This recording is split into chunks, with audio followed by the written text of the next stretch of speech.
My name is RoseAnne Huff, and I'm going to be the nurse doing Alex's assessment today. So first, I'm just going to start with his general appearance, and I noticed as he walked in that his gait was appropriate and that he had good coordination. And right now I'm just assessing his posture, that his muscles are holding up his back.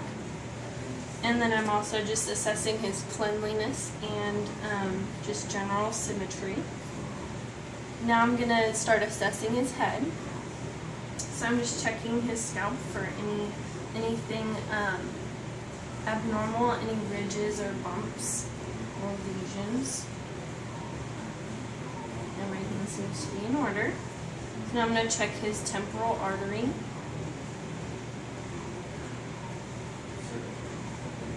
Now I'm going to check his frontal and maxillary sinuses. Just checking for any sponginess or any sensitivity. Is there any pain? No. Okay. I'm checking his temporomandibular joint. Can I have you open and close your mouth? Anything? Okay. This is good. Just don't want to make sure there's no lockjaw or anything out of place. Now I'm going to assess his eyes. I'm going to check for the 6 cardinal positions of gaze. So just follow my finger as I move it.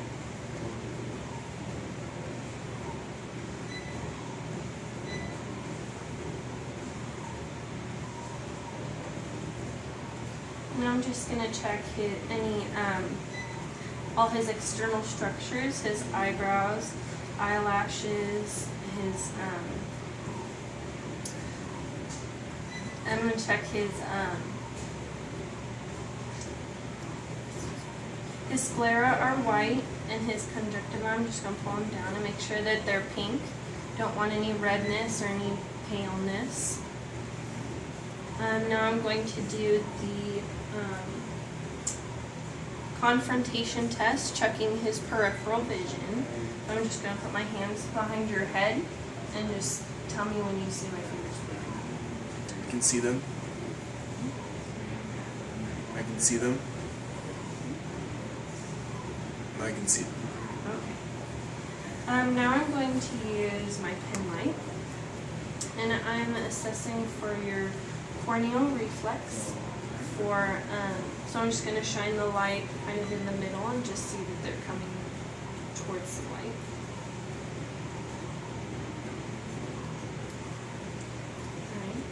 Now I'm assessing for perla, just that his pupils are equal, round, and reactive to light and accommodating. So I'm going to shine the light twice in each eye.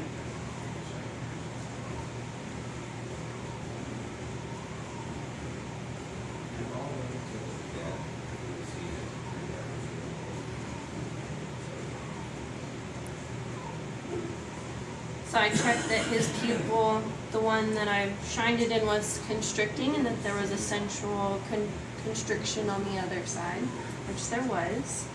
And then now I'm going to check for accommodation. So look at the pen light, and then at a point far behind on the wall, and then back at the pen light, and his eyes were accommodated.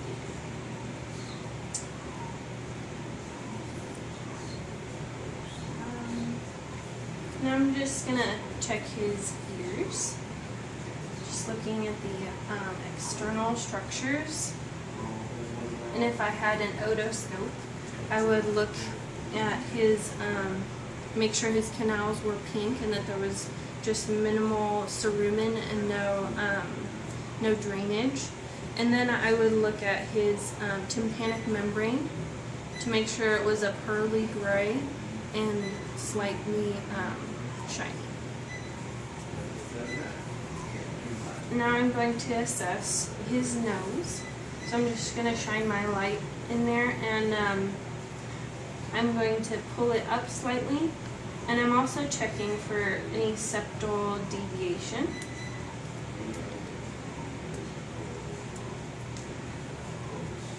I'm just looking for any drainage, any wounds, or any lesions. Small. Now I'm going to assess his buccal mucosa. So can I have you open your mouth? Just checking under your tongue, just to see the veins. There is one small lesion, just a canker sore, which you can swish his mouth with salt water and just to make sure it's clean. Now I'm going to have you stick your tongue out and you say ah. I'm just looking at the uvula and at his tonsils, and they are a +1, which is normal. Now I'm going to assess his neck. So first I'm just going to look at, feel for, well, I'm going to look for any lumps or a goiter or any lesions, anything, any tracheal deviation or any jugular vein distension. And now I'm going to palpate for the lymph nodes, just post-auricular, pre-auricular, submental. Do you have any tenderness when I do that? No. There's some deep ones here that I shouldn't feel.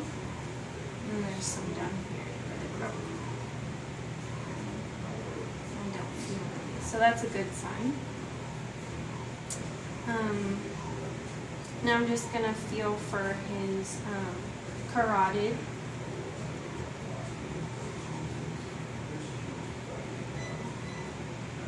Feel that. And just one side at a time.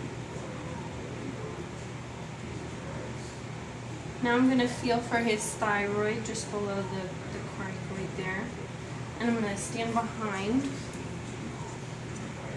I'm going to have you swallow. And I can feel it move up and down as he swallows. Okay. There was one thing I forgot on his nose. I'm going to occlude for patency.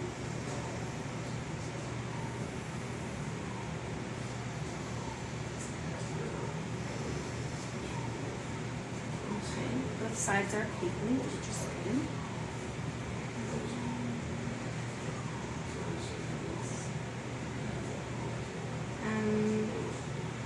Now I'm just going to palpate his chest, and I'm just, when he's breathing, I'm just looking for symmetric expansion, and that he's not using any intercostal muscles.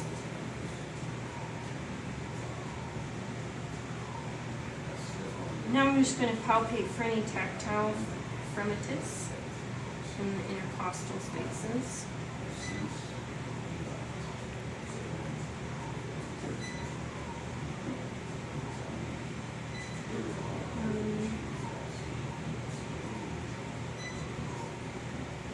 Now I'm going to just listen to his anterior breath sounds. I'm going to have you breathe in and out.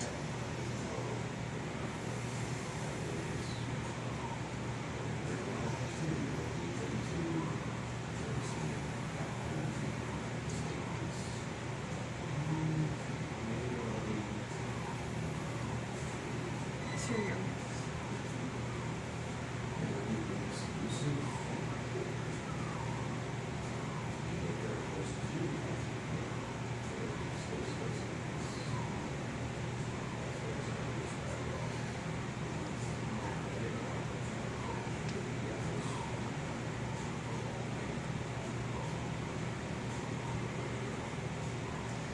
I was just assessing for any adventitious breath sounds, any wheezes or crackles or rhonchi, which there weren't any.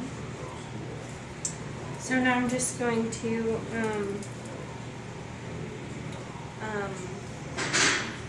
palpate the back here, and I'm also going to percuss in the intercostal spaces, just a light tapping. Hear a dull resonant sound.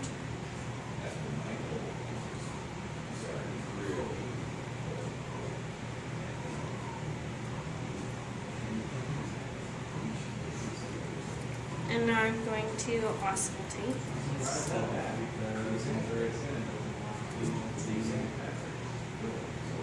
a deep breath in and out.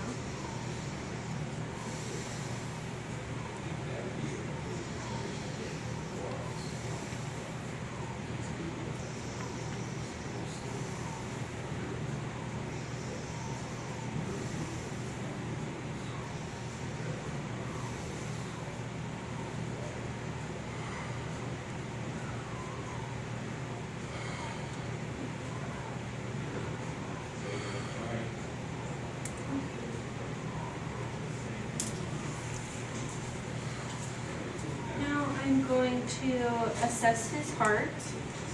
I'm just going to listen to all of the heart valves. So I'll start with the pulmonic on the right sternal border, the second intercostal space.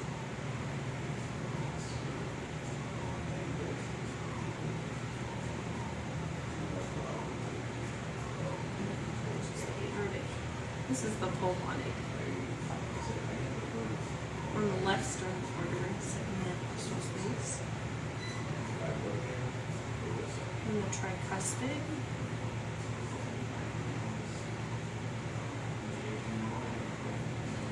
And the mitral valve. And I'll listen to the heart rate.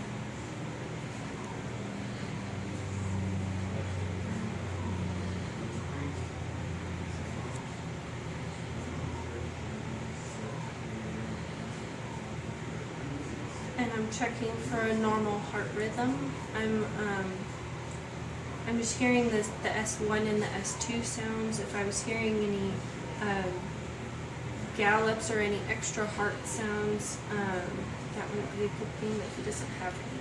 So that's good.